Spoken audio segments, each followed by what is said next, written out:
শরীয়তপুরে কীর্তিনাশার ভাঙন ঠেকাতে দুই পারে হচ্ছে স্থায়ী বাঁধ। এরই মধ্যে প্রকল্পের ৬০% কাজ শেষ হয়েছে। প্রকল্পটি বাস্তবায়ন হলে উপকৃত হবেন শরীয়তপুরের ২টি পৌরসভা, ৮টি ইউনিয়ন ও মাদারীপুরের একটি ইউনিয়নের মানুষ। নির্ধারিত সময়ের মধ্যে কাজ শেষ করার আশা পানি উন্নয়ন বোর্ডের। এখন জন্ম সনদ দিয়ে খোলো বিকাশ স্টুডেন্ট অ্যাকাউন্ট। নিজের বিকাশ নিজে কর। প্রতি বর্ষায় কীর্তিনাশা নদীর ভাঙন দেখা দেয় শরীয়তপুর সদর ও নড়িয়ার ২০টির বেশি পয়েন্টে। দীর্ঘদিন ধরেই ক্ষতিগ্রস্ত হচ্ছেন স্থানীয়রা। ভাঙন ঠেকাতে স্থায়ী বাঁধ নির্মাণের দাবি ছিল তাদের।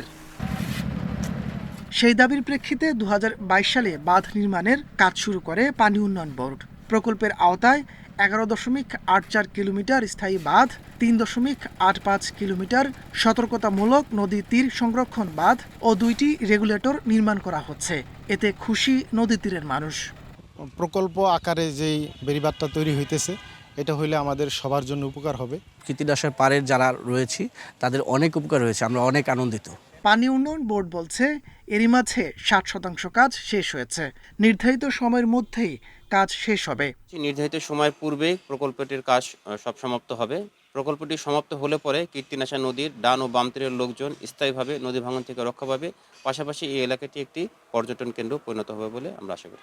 প্রকল্পটি বাস্তবায়নে ব্যয় ধরা হয়েছে ৩৫৭ কোটি টাকা। কাজ শেষ হবে ২০২৫ সালের জুনে। Independent news.